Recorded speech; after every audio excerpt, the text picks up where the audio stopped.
Hello, welcome to the Great Apostate. Thank you very much.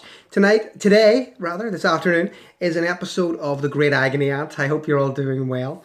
I've got a question from, I'm going to say T, okay? Because I don't want to actually even give their YouTube name because, don't want people revealed on if they've been contacting me. And the question is, I think, a very good one.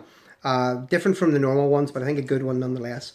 How can I help my stepkids who are being raised JW every other week? This is this is not broccoli. My old dog was broccoli. This is Cinnamon. Come in, Cinnamon. Come in. Say hello. Oh, this is Cinnamon. Right, back to the question. Sorry, we digressed. So, how can I help my stepkids who are being raised JW every other week? Their father, my husband, and I don't believe in the cult. We just want to know how to protect our little girls. That's a tough one, isn't it? Okay, because, oh yes, you get scratches. Yeah, that's right, okay. Because you didn't tell me how old the little girls were, and I think that's important. I'm going to assume they're sort of under 10 or under 12, okay, for the sake of this. If they're older, again, it can be more difficult. I think the most important thing to remember is, number one, laughter is a very powerful weapon. These kids are going to go to an environment where they're constantly told the end of the world's coming, that if they don't do this, they will die, that their daddy's doing something wrong. If they follow what their daddy believes, he's going to die. Very dangerous stuff to have to contradict, to have to face, and I really do.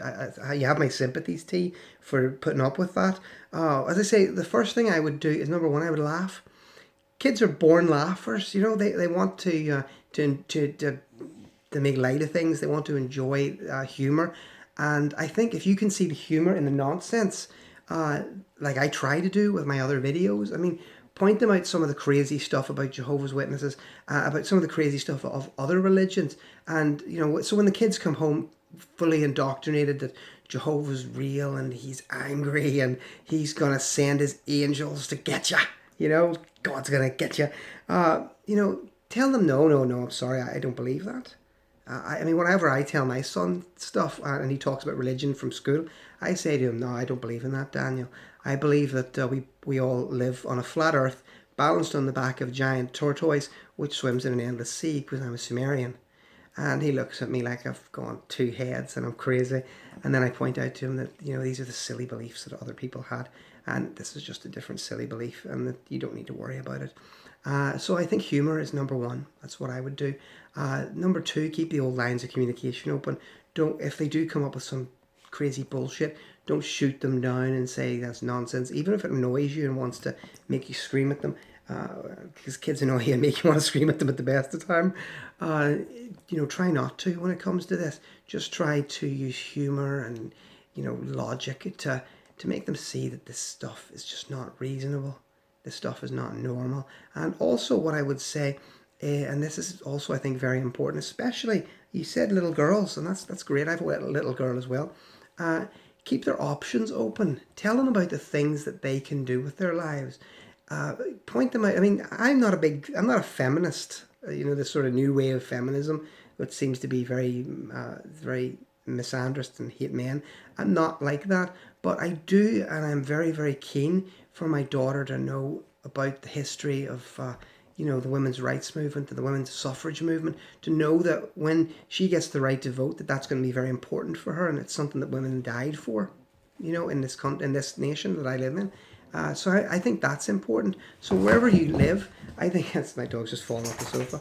Wherever you live, I think it's important that you point out to these little girls that it's not acceptable for them in any way, shape or form for them to just say, oh, well, I'm just going to become a Jehovah's Witness and let the men decide for things, because people died to give them the right to actually make choices themselves.